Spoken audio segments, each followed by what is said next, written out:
Thank you very much. Thank you, Mr. Chairman. I want to thank the committee for this important hearing. This discussion is timely, as many households in my district in northern New Hampshire are currently experiencing the consequences of a breakdown in the TV marketplace. Over this past week, I've heard directly from constituents who can no longer access Channel 9 News due to a blackout of the local broadcasting station, WMUR, on their cable TV provider. Granite Cityers rely on WMUR to get their daily weather and traffic updates, emergency alerts, and to stay up to date on what's happening in their community and across this country. Let me be clear, this blackout is the result of a business contract dispute, but it's the consumer who gets caught in the middle and pays the price. Mr. Schwantes, you stated that blackouts have been on the rise in recent years. Would you consider these blackouts a sign that the current structure of the video marketplace is no longer serving these customers? Certainly, it's one of the things that we point out as being very disturbing and anti-consumer, and I would say one of the worst things in the current marketplace that we need to address. There are some novel ideas out there, and again, there's no silver bullet here, but even if you had sort of a 60-day cooling off mediation period for the thorniest disputes, so you do not have the channels, because it's tough, it cuts both ways. I mean, think about Disney. Were they really willing to let $2.2 billion sit on the table?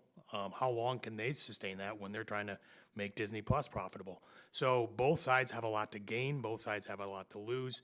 For us at Consumer Reports, it's easy. Consumers end up getting the short end of the stick in either scenario.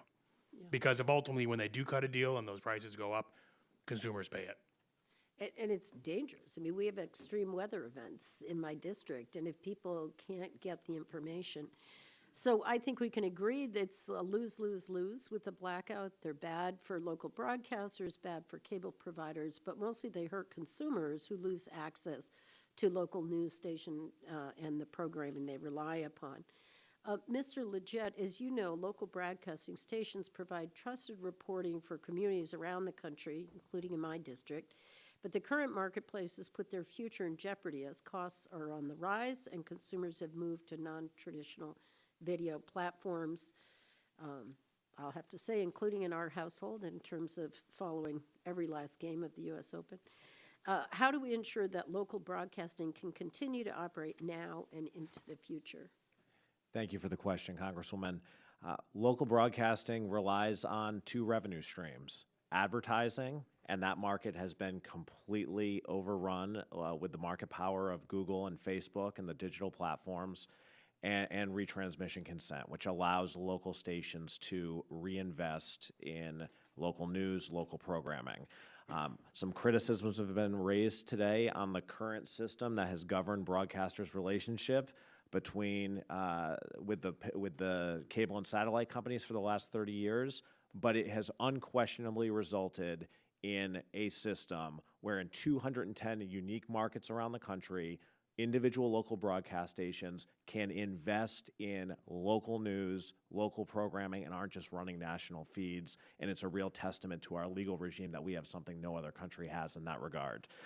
With regard to, so as we look at streaming and audiences cutting the cord and moving to some of these cable replacement services online, I think it's imperative that the expert agency, the FCC, looks at the impact that that's going to have on localism and whether there are elements of the regime that governs cable and satellite that ought to be considered or something new. I think we've all concluded here this is complicated. I do want to also say with regard to the retransmission consent impasse that you raised with WMUR, we understand how important that station is to your local constituents.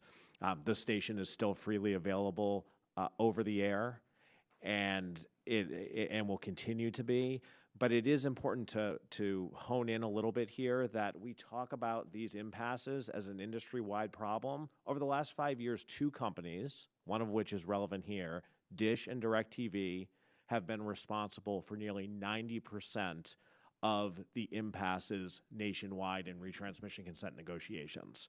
So let's call this what it is, which is a problem with two companies. So I should probably add, and certainly for the benefit of my Republican colleagues, this is for our country as well with the First in the Nation primary, but my time is up and I'll yield back. Thank you.